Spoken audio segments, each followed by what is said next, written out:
So let's talk about rules for creating grouped frequency distributions before we actually go back and create it by hand. Before we talk about the rules, I will say this. There is a lot of freedom when it comes to creating frequency distributions. You have decisions to make, and your decisions may be different decisions from someone else's decisions. That does not make either of you wrong in your creation of the table. For the problems in the homework, I give you guidelines so that you can create what works for the system. But there could be cases in general where you get a lot more freedom than that to decide how many classes, how big is your width, and that kind of thing. So there should be between 5 and 20 classes, but there doesn't have to be. So a general guideline, a suggestion, there should be between 5 and 20 classes. Usually fewer than 5 and the table is too clumped together. As you get more and more, especially when you get past 10, it tends to get a little thinned out. So it really depends on how big your data is and how spread out your data is if you really want more than 10 classes and getting up into 20 classes. Generally speaking, in our class, we tend to stick around between 5 and 10. Class width is preferred to be an odd number, but it doesn't have to be. We just saw that it wasn't. Our previous class width was 50. So this is, again, just a suggestion. It does not have to be the case. If you want that class width to be even, it's totally fine. I think the reason behind the class width being odd is that our midpoints will be actual values inside our classes instead of being decimal numbers like we saw before. The next ones are rules, though. So the first two are suggestions. The next ones are rules. Classes must be mutually exclusive. All that means is we cannot allow the classes to overlap. Each one of our data values can only fit into one class and one class only, not any other classes. So classes must be mutually exclusive, simply means there are no overlaps between the classes. The next one, classes must be continuous. Even though we have no overlaps, we can have no gaps. There cannot be any cracks in the classes so that data could fall between them. We need to make sure that our classes are continuous. Classes must be exhaustive. And exhaustive is just a fancy word that says every data value is included in the table. And the last one, classes must be equal in width. And the only exception to equal in width is for open-ended distributions, which we don't use a whole lot in our class, but you may see them every now and then. And open-ended would be just like a catch-all of greater than 65 without an ending, or less than 20 without an ending. And that's assuming we could have negative numbers like temperature. So we could be collecting temperature and we can just say less than 20 and it captures all of the values below 20, including all the negatives, which means it goes on forever. And that's what we mean by open-ended distributions. Let's talk procedure before we actually get in and do this. And we've got 2 examples we're going to do remaining in this section. So the procedure for constructing a frequency distribution by hand, we're first going to determine the classes. We can either decide the number of classes or we decide the class width. One determines the other. So we only have that one choice, and then that one choice leads to whatever the other one is. So determining the classes, you either decide the number of classes or the width. One determines the other. So we have a formula for the width.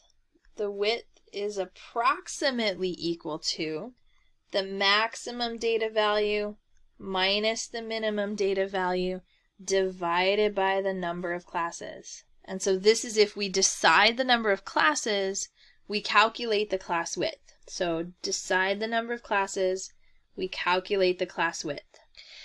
If we want the width, then we choose the lower limit for the first class. Usually it's our smallest value. And then we add the class width to get the other lower limits until we reach high enough that we capture all of our data. Before I move on from the width though, with this formula, we always round up to the next highest number. Even if this calculation, max minus min divided by number of classes, if we get a whole number, like 6, we actually want to push that up to 7. If we use 6, we're going to end up with our maximum data value not in our table, or we'll have one more class than what we wanted with that one data value in there. So we always round up to the next whole number, even if we land on a whole number in this formula. And again, this takes practice and grace with yourself. So don't expect to get it right away. It's going to take some practice, but we're going to do some together. For the class width though, if we wanted to determine class width first, we would choose a lower limit for the first class. And I'm going to write this down here on this line. Choose a lower limit for the first class.